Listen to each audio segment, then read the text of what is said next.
In today's episode, we invited Furkan Karayel, an award-winning inclusive leadership advisor and CEO of diversein.com. She has developed inclusive intelligence concept, providing practical steps to be a diversity and inclusion role model in the workplace. Her passion is leveraging women in tech leadership, diversity, and empowering female founders globally. Furkan founded diversein.com after 10 years of software engineering experience in multinational tech companies in Ireland. She has been honored with multiple awards. Furkan is an example for a lot of girls in tech who stepped in despite the challenges and the lack of support to become a leader in their field. Furkan Karayel, thank you very much for being my guest today and welcome to Ellepod. Thank you so much, Abir, for this warm introduction and for the invitation. Thanks for having me. Of course. All right, let's get started. So tell me more about yourself. Perfect. You actually summarized it very well. So if I tell about myself, I'm an inclusive leadership advisor at Diverse. In other words, I help leaders to become role models for diversity and inclusion in the workplace. My background is in software engineering. I worked in multinational tech companies for 10 years before launching Diverse. My motivation was really founding Diverse was the lack of representation of women who looked like me in the leadership positions of global tech companies, as well as diversity and inclusion words were really being used a lot as a marketing tool, but the action piece were always missing. These were the ideas that motivated me really to start Diverse. I also lecture at Institute of Art, Design and Technology, Dunleary, here in Ireland, on equality, diversity and inclusion topics. So that's me in a nutshell. All right, that's amazing. I mean, we will dig deep into every single thing you do at Diversein and your whole experience. So I was reading one of the articles and the interviews you did with Her magazine. So in one of your interviews, you mentioned that the start wasn't easy for you, being a minority in a men-dominated industry back then. So can you share the challenges you went through and the challenges you think they are common for women in tech or in business in the region and the MENA region? Mm-hmm. If I include my own challenges and plus the challenges I've seen from my environment, is the biggest one is seeing tech as a career option for women or for girls is the biggest challenge, I think.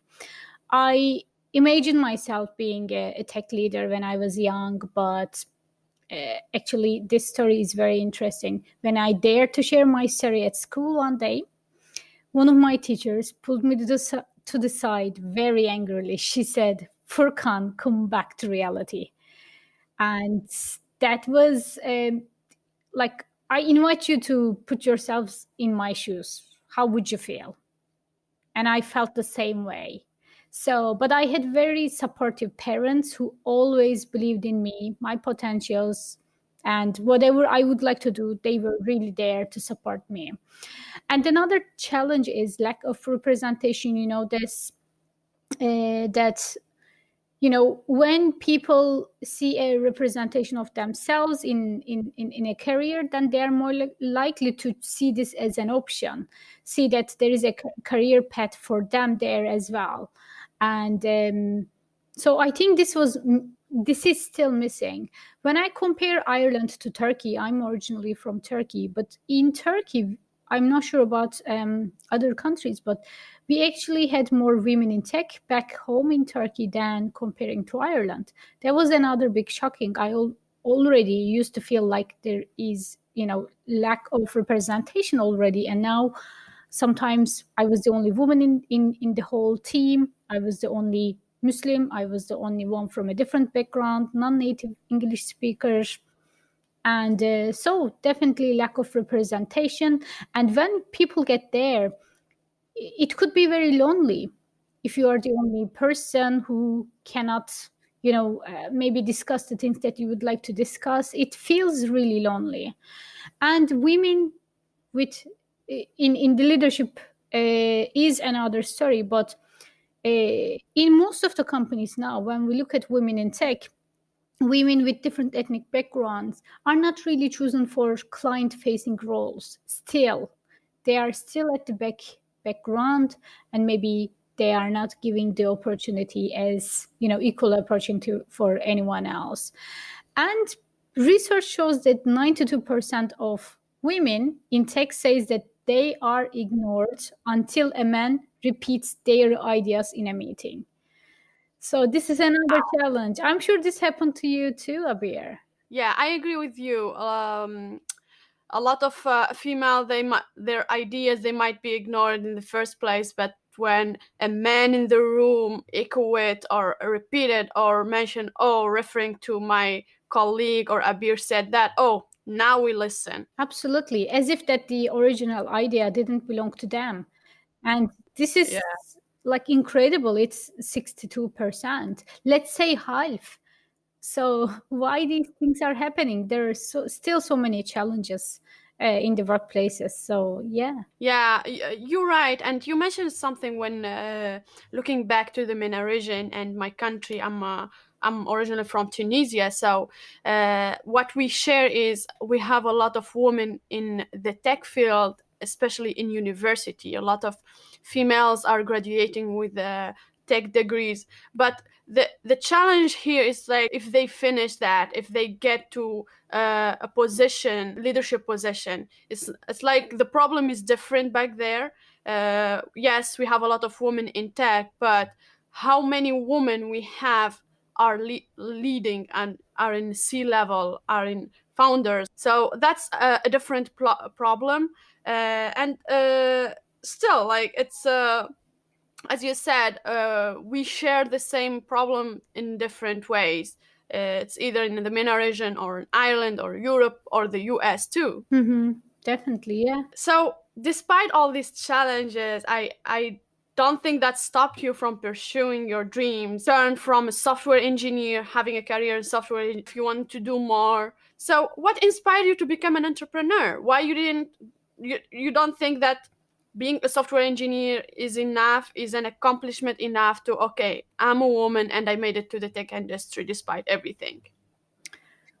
There were many aspects to this, but first of all, I kind of knew that I wanted to start my company one day because I grew up with my civil engineer dad, who always used to say that, Furkan, you're gonna be a businesswoman one day. And he always kind of repeated this, and I really believed in this as well. And I used to take his seat when in Friday prayers, he used to go, and I used to take his seat in his workplace as well. I really, really enjoyed being in charge in that moment. And another thing is, one of my core values is independence. So I really enjoy to be able to decide how do I want to spend my day, and Right. how to make an impact, and not only squeezing everything into 9 to 5. That's another Being thing. in charge of your own schedule, that's Yes, and I imagine, to be honest, when I was starting, there are funny images like, this is how I imagine myself, and this is how I ended up being. So I actually imagined entrepreneurship is something like sitting on the beach with your laptop and relaxing, taking your time off. But the truth is completely different, actually. There are many challenges, there are so many uncertainties, and you definitely work harder. right. And in the early years, it doesn't even pay off. So you need to really have that motivation to make an impact, to say that, look, this is you really want to do, and this is something going to be definitely better in the next few years. And Yeah, so why exactly diversity and inclusion company or firm. Tell me about diversity and why you choose this path exactly. Hmm. So, from the very early ages, I was very interested in women in tech. But when I look back to, when I link it to diversity and inclusion initiatives, and especially smaller initiatives that, only for certain groups, let's say women in tech or LGBT groups or disabilities in the workplace, I wanted to do something that unites all the existing groups and supports all the existing group and also bring a holistic view to diversity and inclusion. I wanted to be part of an organization that I could support outside of work. Then I Googled, I tried to find that organization and I couldn't find it. I said, maybe I start something, I start, supporting all these existing groups. And that's how it actually evolved from that moment. And with, like, I bring this with the vision that to make diverse in the go-to place for diverse and inclusion resources like news, articles, trainings, events, like the whole, umbrella, let's say, place that people can find directions from Mhm. there. So, and a little bit more about diversity. We have Yeah. 20 ambassadors from 5 different countries, and they are all expert in different areas of diversity. So we Can you specialize that. can you name which countries? Yeah, So Ireland, that- UK, Canada, US, and Luxembourg. Okay.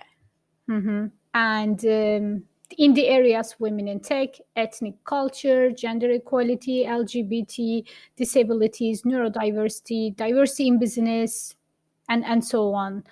So, so what I do with diverse in, to be honest, that I have experienced working with leaders and decision makers during this time, and I find out that decision makers have the biggest impact to make diversity and inclusion happen or not. Without them opening the door, whatever you do, even if you invent the internet or anything, if they don't open the door, you can't get in. So their impact is huge. And with the work that we have followed on diverse in, we found similar patterns for inclusive leaders that makes them unique, that makes their diversity and inclusion successful. They are self-awareness, empathy, engagement, cultural wisdom, accountability, and commitment. So we organize all these, let's say, actions into practical tips on an online self-paced course, Inclusive Intelligence, to show how to step into being inclusive leaders and how to be a good role model for diversity and inclusion in the workplace. You said decision makers, they need to open the door, but if they don't have that awareness, and that's what you do with diverse in, actually provide the awareness for these people to understand how important diversity and inclusion in their companies. So can you name or list a few tips or messages you tell decision makers how diversity and inclusion influence their companies, and it is important for for the growth of their companies, and that will allow them to open the door, because they won't open the door by themselves unless you knock and break it actually. Mm-hmm. The first one is being intentional, really, and sharing their own perspective and their own story, why inclusion matters for them. Because people remember personal stories. If a leader shares their own story, then the employees or rest of the organization will really get that and remember and also prioritize on their daily agenda how they can implement diversity and inclusion actions. So like being intentional and sharing their own story could be the first thing. And I think accepting, as a second point, accepting that this is a challenging journey. There is no one solution fits to all, and accepting this challenge with an open heart and being transparent with their good intention that, you know what, I open the space for you, for everyone. I want this company to be a really inclusive company. So maybe you help me with that as well, opening the space, being intentional that everyone can help them as well. Not only one person's decision will make a difference, but once people are part of the solution, they own the problem, they own the solution. Right. So these, contagious activities, inclusion becomes, contagious, and it things happen with that collaboration. But one of the biggest thing in big organization is that sometimes it's not safe. People's position, maybe they have kids going to schools, they have very busy life, they have mortgages, they tend to keep their ideas to themselves. Why? Because they don't have that psychologically safe environment. So as a leader, if they set the tone, then what is okay and what is not okay, setting the tone will help this space to open up slowly. So this is what leaders should start doing at least, and it doesn't cost anything to do all these things. It's the good intention. Right, right. And like from your position, and can you share your personal experience with your team, leading a team, and how you tend to implement the diversity and inclusion like goals in your daily job, being a leader for diverse in, like from your own position. Mhm. First of all, I try to give that space to people, and I try to make sure that I make myself approachable, so that if there is Mm-hmm. anything people would like to bring, they can approach me. They feel safe to approach me, and they will not double think that if this is okay to talk to Furkan, but they will straight away think of it's completely fine to reach out to Furkan for this. So this is what I'm trying to give to them as well. And second, I try to open the space for them for their ideas. And I'm someone who loves feedback. Even in my lectures, in each of my lectures, I uh, ask the learners to vote. If this class was fun and interesting, if this class was engaged, if this class was insightful, and if it was facilitated well. So these are my four things, and I don't like old school methods, uh, boring, theoretical, but I really want things to make it fun and interesting. So I make sure that everyone is happy that they can bring me feedbacks, and I'm okay with that, and I take feedbacks as well in my personal life too. I love asking for feedback, but there is a very interesting thing for asking feedback, because nobody's gonna come and tell you straight away, look, Furkan, you do this, but you're Mm-hmm. better off doing this. um how I ask for feedback is, how can I make this better? What do you think Right. one thing I should do to make this better? Then people are more engaged, people are more happy to make it better. So I think this is an important part.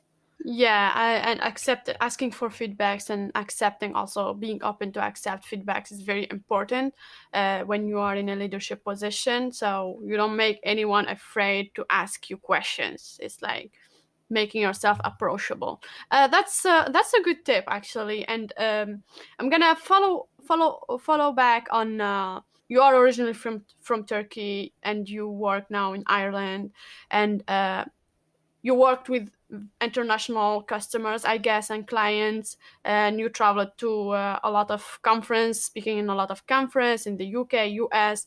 So being coming from a different background and with a different mindset, there is a different way of doing things for every region, for every country, for every single person. So how does that help you, or was that a challenge for you to fit in, or did you really wanted to fit in, or you want to present your differences, and how these help you? Sure. Well, I have been living in Ireland for 15 years. So it's been a long time. And to be honest, I feel like I got used to the way of living or working here in Ireland than back in Turkey, because I haven't worked in Turkey before. And I completed my studies here in Ireland as well in the college. So uh, I can say that it wasn't very different to get to the mindset of Irish people, to be able to make my business working, let's say. But Mm-hmm. the biggest challenge was, if you are known in the market, then people make business with other people that they know. So this was the biggest challenge. If, let's say, if I have maybe the same a similar business that they are maybe from Ireland, automatically many people believe that they should go for them. Why? Because they are familiar with them. They may have a friend from like secondary school. They get an opportunity to have common connections, so they tend to go into that businesses more. So which is so challenging. But once they understand a little bit about diversity, once they know about me, they have more belief in my product, in my services. And there was a very good advice from a conference a few years ago. The speaker said, "People don't buy products; people buy you, really." So Yeah, it depends on. It doesn't matter what you sell, but it depends on who you on you. are. If they trust in you, then you make you make partnership, you make deals. I wasn't really confident in this at first. I wanted to hide myself at the back. But then when you see that your website page, the second most visited page, is always about me page, people would like to see, who is this person, or what is this, Yeah. who is behind this business. I do this as well, you know. That's true. I do that too. People, they look for the person behind that product more than what the product do. Maybe that will be the second thought. Oh, okay, I like this product. Oh, but who's making that? Absolutely. The credibility, if that person is able to maybe achieve, if they find something in common between yourselves, or maybe if your story resonates with them, Right. So that's why I had to open up a write up about myself. It wasn't, as I said, comfortable at first, but I think my, let's say, disadvantaged on being coming from another place became my advantage as well, because when I go to a networking meeting, they definitely remember me, because I'm the only one from maybe outside of Ireland. I'm the only one Mhm. from who look different, so they Yeah, being definitely remember different me. in different ways, actually. People will notice you, and it's up to you to give them the story, to present yourself. Don't let the appearances tell who you are. I want to point on, why do you think we need more women in tech, more women stepping into the tech sector, and especially leading, stepping in, and okay, I can do more, I can start this business, I can become a speaker and all that. First of all, doesn't matter if it's tech or another organization. Women are the decision makers for purchasing products, 70 to 80%. So including tech products as well. I give you an example. Years ago, I wanted to buy a smartwatch, but Hmm. I couldn't find one that designed for me. Not only painting it to pink will just make it suitable for women. So they were either too big for my wrist, or I didn't like the design. I didn't find it like practical, and I ended up not buying it.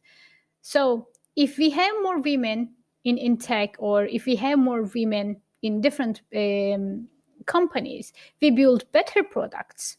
And comparing to the decision makers, 70, 80%, your product Hmm. will be better.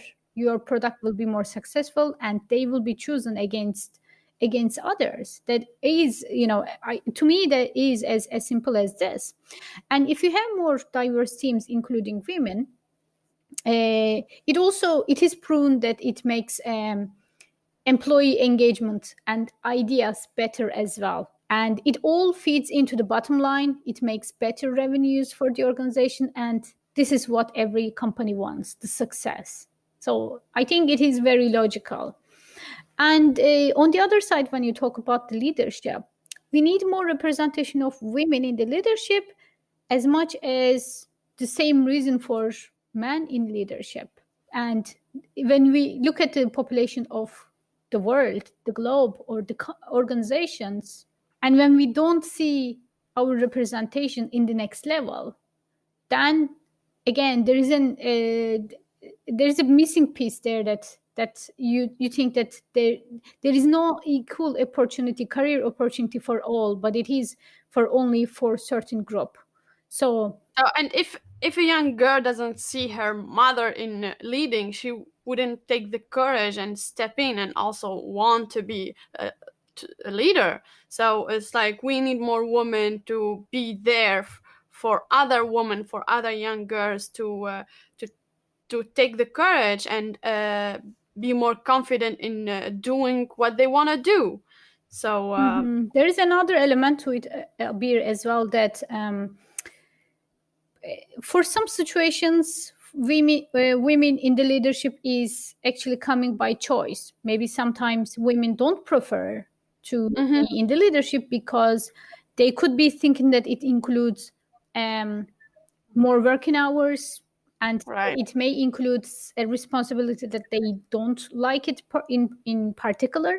So research shows that when an opportunity giving to women and to try out the leadership positions, they are more likely to pursue in the leadership roles. So as to show what it is, what kind of responsibilities, what kind of, tasks, then it makes more sense to, they don't want, I guess in some cases, they don't want to just jump into something that they don't know. They want to know and be clear on what are the, maybe are there compromises, are there things that maybe they don't want to do, so they want to be clear on this as well.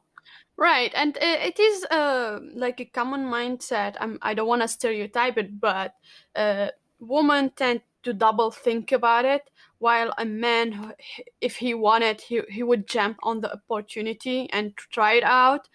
But women tend to be in the safe corner. Okay, sometimes you never know. Maybe you can do it. You can lead the team and the group, but like you afraid or you fear failure, and like sometimes you have to take the risk. And it is a job, like maybe more responsibility, but also it's still a job that if you gonna step up to lead the team, you've been working with the team already, and you had enough experience, so maybe trying something else or leading.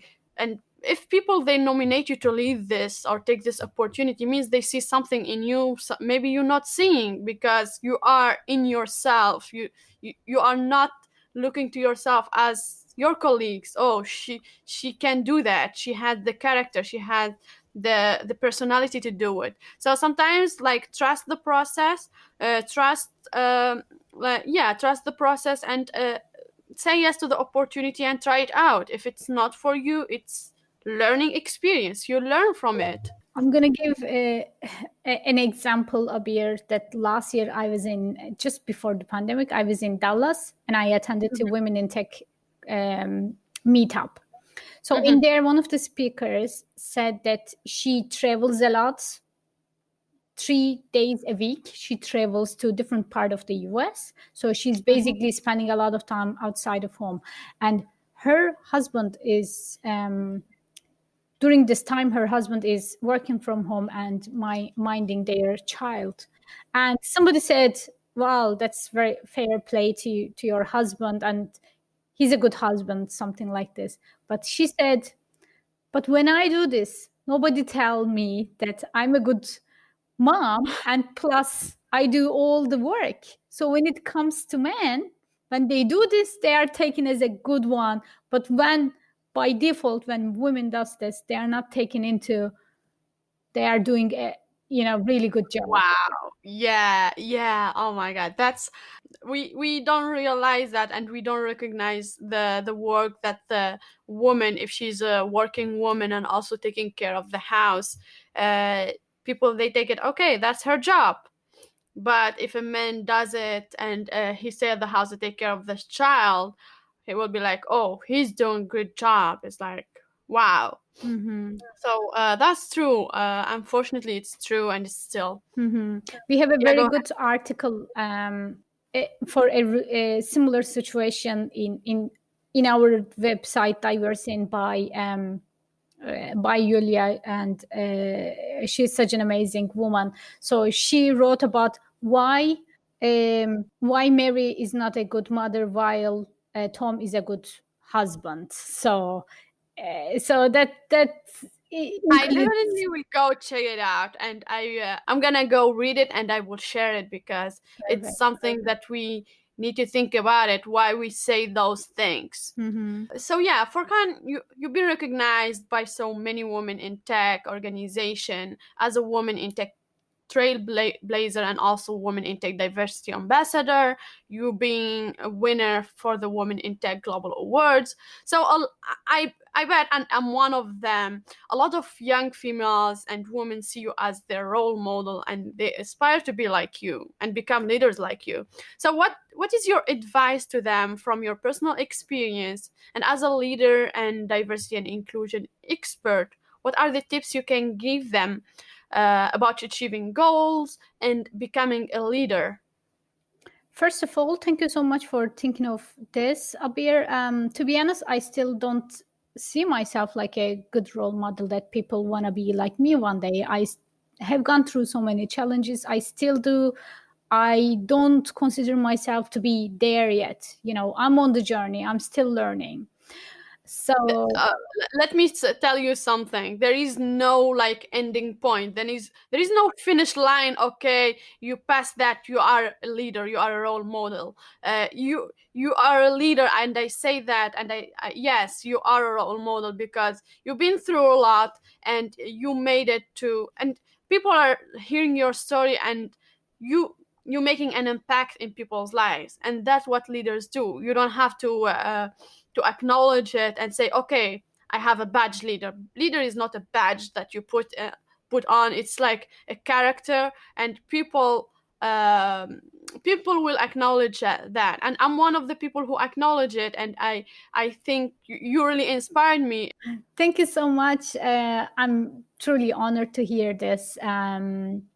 So, if I share some tips that I recommend, maybe I've done late in life or maybe I've done wrong. So, I would say, even if you are thinking what to do in life, or maybe you're in the middle of your journey, the first thing I would say to do as soon as possible is discover yourself as soon as possible, about your own core values, your passion, your likes, dislikes, strengths, weaknesses, because good leaders know themselves so well.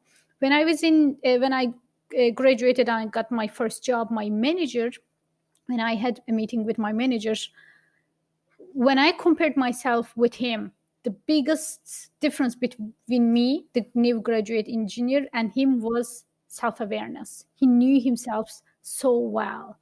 And I think sometimes we don't give this opportunity for, you know, young kids to discover. For example, when I was growing up, there was a guitar course, and I wanted to sign up, but I was thinking so deeply, if I sign up to this, if I don't just like it, I let my parents to buy a guitar for me, and then if I give it up for like few weeks later, will this cause any financial problems for my parents? So I was really thinking so much. But we should discover all these things while we are early, while we are young. Try it as much as possible. Don't listen to what people say, oh, you started this and then give it up few weeks later, because these are the opportunities you will get to try what your passion is. So try different things as much as possible, and maybe write down what is your likes, what are your dislikes, what are your strengths, because once we are clear on this, the journey just gets easier. My second recommendation is find mentors that are 2 or 3 steps ahead of you, who knows you, whom someone you can relate to.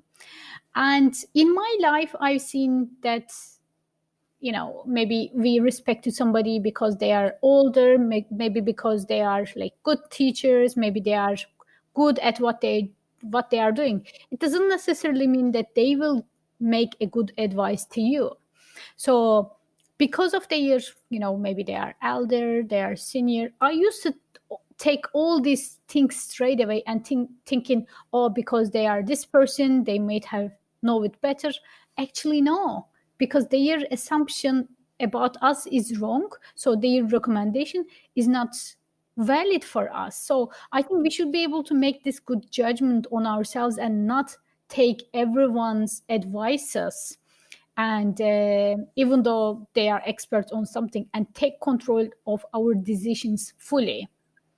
Yeah, a mentor is not there to control you or show you how to do things. He's someone to enlighten you through their experience and see if that works with your path and journey. If they cross, you still learn different, like from their experience in a different way. It's not like, okay, you are a software engineer like specified in Java, you don't have to have a mentor in Java. Like you can have a mentor in different tech, the like programming language, but it's still like his story and his experience will inspire you to make the better choices for you. So like there is a wrong understanding for mentors, and when a lot of students they will be looking for mentor, they go where, okay, I want to do this thing, I want to know, like I want to have a mentor who will tell me how to do it. No, they won't tell you how to do it, and it's wrong if you're gonna take it. Like, there is a saying in Arabic, like, show me how, don't give me the fish, but show me how to how to fish.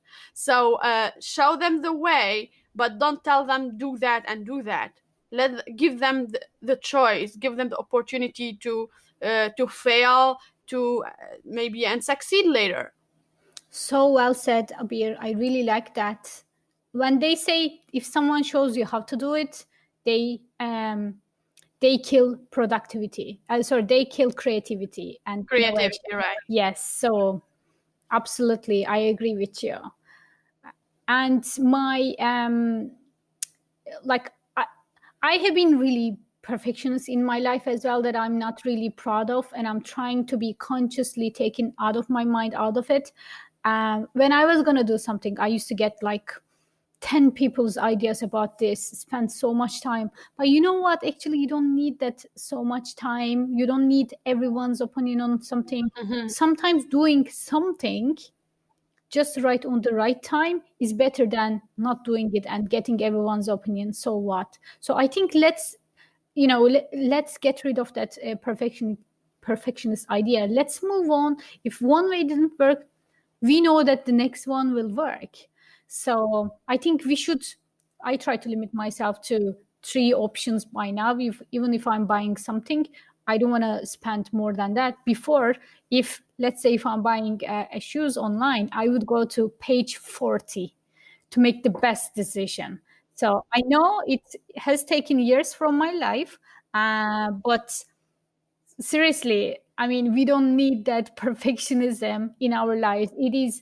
It holds us back. It's not doing good for us. So Here comes the thing of okay, we wait for the right time to come. It's either starting a business, making this move in your career, and they will be waiting for years to make this move because, oh, Abir, you said you're gonna do that. Oh no, it's not the right time. So and you will be postponing it, like for no reason, for no reason. If you already did it and failed the first time and did it and failed the second time, you would save yourself. You would do it by the third time. and that will save you years in your career, and it saves you a lot of energy. Maybe you're not comfortable in the place where you're at and just waiting for the right moment. I don't know what would be that right moment, but there is nothing like a right moment. Every moment is an opportunity that you have to take advantage of it. So yeah, go ahead, Absolutely. continue.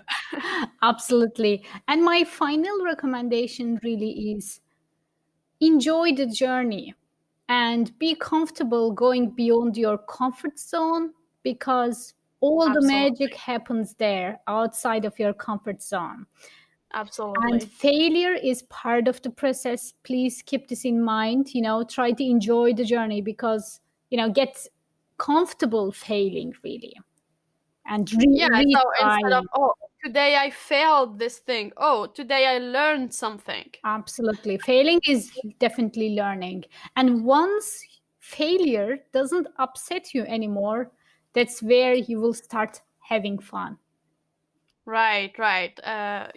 Thank you, Furkan, for sharing those tips. So, wrapping up with a final question, if you can share one advice that you have gotten in your career and it's still stick in your head, uh, and if you can share it with our audience and with me. I would say do it on your own way. Do it with the things that you are more comfortable, the way that you want to do it. Absolutely right. Do it your way, your own way. And with that, we closing up. And Furkan, Karayel, thank you so much for being my guest. My pleasure. Thank you for your inspiring tips and advices and your thoughts that you shared with us today. And for you, if you wanna say something to the audience and how they can reach out to you. Of course, you can reach out to my at. I think it will be easier to remember Diversin's website than my long spelling of my name. So it is diversein.com, and you can find my name there. You can connect me from LinkedIn, Twitter, which are the platforms that I'm active.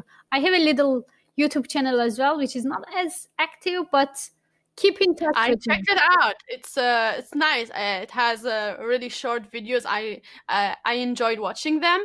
Good to hear. Good to hear. Feel free to reach out to me, and I'm happy to connect. And final thing I want to say is good things take time. So take your time, because good things will take time. You are building something good. Thank you. Thank you so much, Furkan. If you like this episode and would like to listen to more stories of inspiring women in tech and business, subscribe to the podcast on Spotify and Apple Podcasts, and make sure you follow us on social media platforms at Ellepod and the website ellepod.com. This is your host, Abir Chermiti. Thank you so much for tuning in.